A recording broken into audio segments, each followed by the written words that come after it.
Cellar dwellers.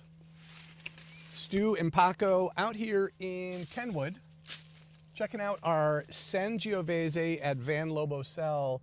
Paco, what do you got? That's right, we got a cluster of Sangiovese Clone 1 here.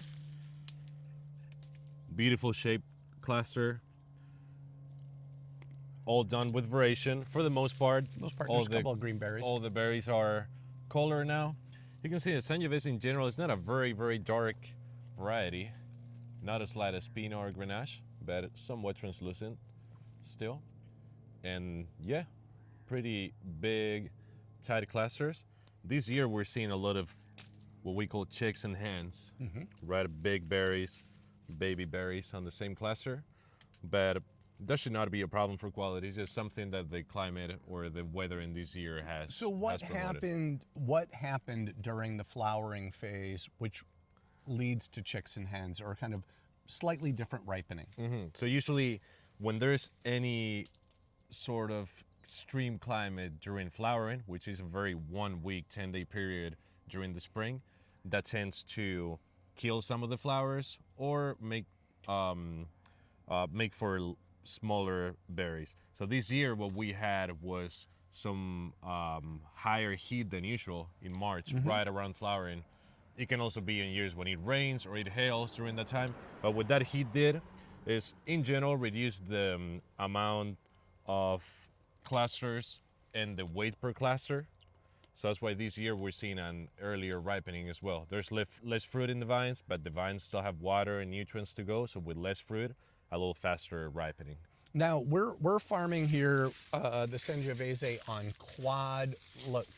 quadrilateral vines. So you can see here's your scion, here's your stem, and then we have 4 arms coming off of it. One arm on each side that then makes 2 cordons. Oh, it's actually kind of a modified thing. So it's not a quadrilateral cordon. Oh, it's good. Yeah, it's kind of like a bilateral cordon, but on both sides. And then how do you? And then really you have to worry about airflow in here. Then, so what do you do when you're managing this canopy?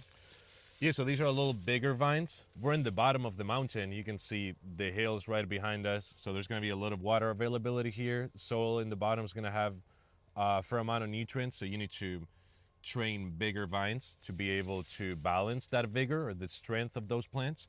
That's why in an area like this, we're going to have bigger vines.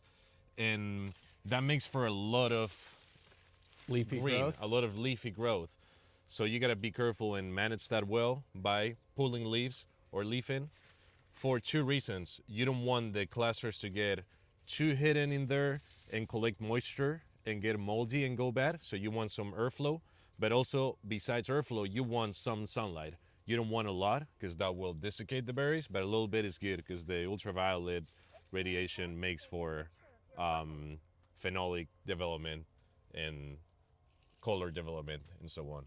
So in general, we're talking about a lot of things, but bottom line would be this is a beautiful vineyard with really, really good canopy management. Oh, it's a beauty to see. And for ever since we've gotten this is my favorite Sangio site I've ever worked with. 100%. Right? Yeah, and so I'm really excited about it. What we're going to do is we're going to be checking out some other vineyards, and we'll go back to the winery and pass it off to Patrick, who's going to give you an update as what's going on during the first days of harvest. Greetings, cellar dwellers.